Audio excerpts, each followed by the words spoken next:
Have you ever noticed how most people live reacting to life instead of leading it? As if the world were an invisible enemy, pushing you this way and that, and you can barely breathe between one decision and the next.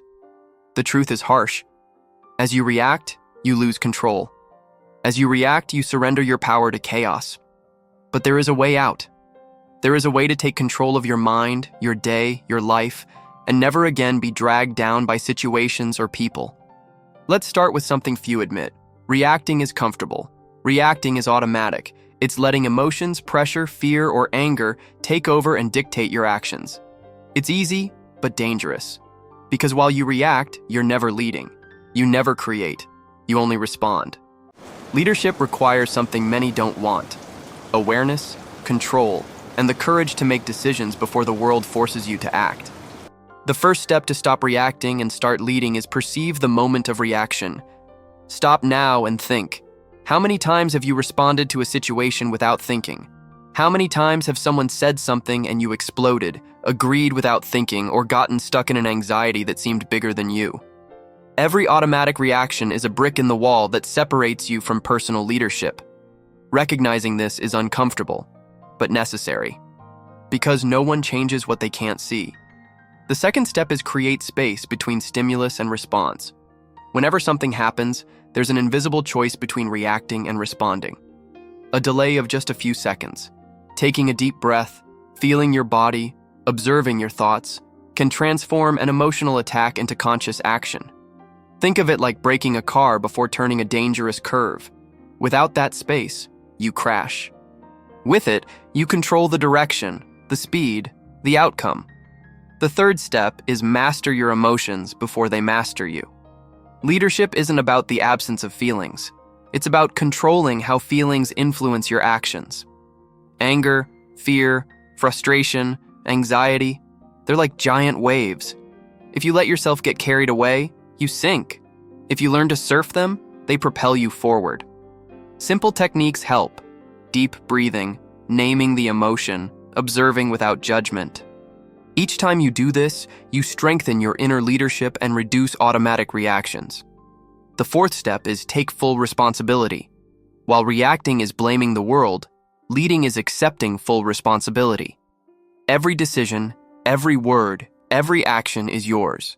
No one else is to blame for how you feel or what you do. Accepting this is both liberating and frightening at the same time. It's frightening because it eliminates excuses. But it's liberating because it returns all the power you've given to situations and people. The fifth step is prepare your mind before the world forces you to act. Leaders anticipate situations. They study patterns, recognize triggers, and understand their own weaknesses. It's like a battlefield. It's not the soldier who rushes to react who wins. It's the one who knows the terrain, plans every move, and decides where to attack and when to retreat. Preparation creates an invisible but decisive advantage. The sixth step is communicate clearly, not impulsively. When you react, you speak before thinking, accuse, defend yourself, or manipulate. Leadership requires clarity: what you mean, why you say it, and how it impacts. Every word is a conscious choice. Every silence is strategic. Communication is the bridge between action and leadership, and when done poorly, it destroys trust. When done well, it strengthens respect and authority. The seventh step is practice active patience. Leadership isn't about acting fast all the time. Reacting is fast, impulsive, and chaotic. Leadership is about acting at the right time, even under pressure. It's about waiting for the right moment, preparing the ground, observing movements before moving forward. Active patience isn't passivity. It's about quiet strength, strategic intelligence, and applied self-control. The eighth step is use challenges as a test of leadership. Whenever something provokes you, pressures you, or irritates you, it's an opportunity to decide, do you react or lead? Every difficulty becomes a laboratory for self-mastery. The more you practice leadership in small situations, the more natural it becomes when the world gets tough. Leadership isn't about avoiding problems. It's about transforming problems into training grounds for growth. The ninth step is stay focused on the goal, not on emotional distraction. Reacting means getting lost in momentary outbursts, drama, and small crises that seem like giants. Leading means seeing the big picture, prioritizing what matters, and acting accordingly. Visualize your goals, your vision, your purpose. Every choice should align with this, not with irritation, fear, or immediate pressure. The more you practice this, the more your automatic reaction diminishes. The 10th step is assume emotional discipline daily. Leadership doesn't just emerge in times of crisis. It emerges from consistently repeated habits, practices, and attitudes. Analyzing your reactions, reflecting on your decisions, planning responses, cultivating self-control, all of this builds invisible resilience. It's like physical training. No one becomes strong by jumping straight to heavy weights. Strength is built through consistent, small but powerful repetitions. The 11th step is learn to transform conflict into opportunity. Every situation that provokes a reaction can be an opportunity to lead. When someone tries to provoke you, you don't automatically defend yourself. You observe, understand their intention, assess the situation, and decide your strategic response. Conflict becomes a stage for demonstrating control, confidence, and leadership rather than emotional outbursts. The 12th step is develop quick thinking habits. Before acting, ask yourself, does this bring me closer to what I want or further away? Does this reinforce my leadership or my reaction? These quick questions create mental patterns that, over time, make leadership automatic. Each conscious decision strengthens the ability to respond rather than react.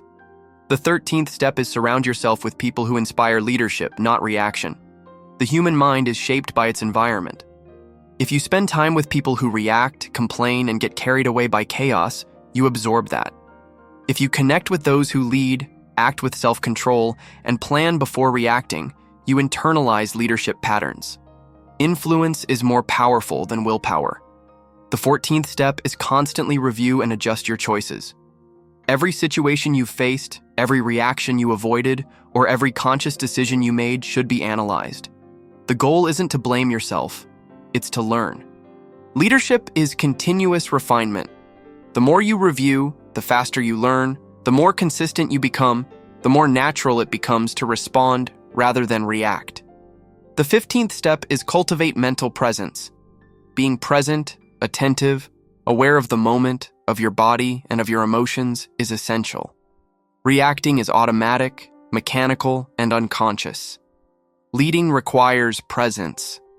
Feeling every decision, every word, every action creates clarity and quiet authority. Without presence, you will always be at the mercy of the world, reacting without control. The 16th step is build internal trust. Most people react out of insecurity, fear of making mistakes, fear of losing, fear of confrontation. Leadership is born from self-confidence, from the ability to assess, decide, and act. The more you practice awareness, patience, and self-control, the stronger and more confident you become, and the less you need to react impulsively. Now imagine a whole day without reacting once. Every challenging situation that arises, every provocation, every pressure, you maintain control. You observe, decide, and act strategically. People around you begin to notice your presence, your control, your silent power. You are no longer at the mercy of chaos. You are the commander of your life, your mind, your actions. Leadership is no longer a concept and has become a daily practice, visible and natural. The bottom line, stopping reacting and starting to lead isn't about eliminating emotion. It's about taking control of your mind, creating space between stimulus and action, strengthening emotional discipline, acting consciously, and training consistently. It's about transforming every provocation, every challenge, every pressure into an opportunity for growth and leadership. When you internalize this, the chaos around you doesn't matter. You decide, you control, you lead. The power lies in starting now. Observe your next reaction impulse and choose to lead. Subscribe to the channel and learn how to take real control of your life.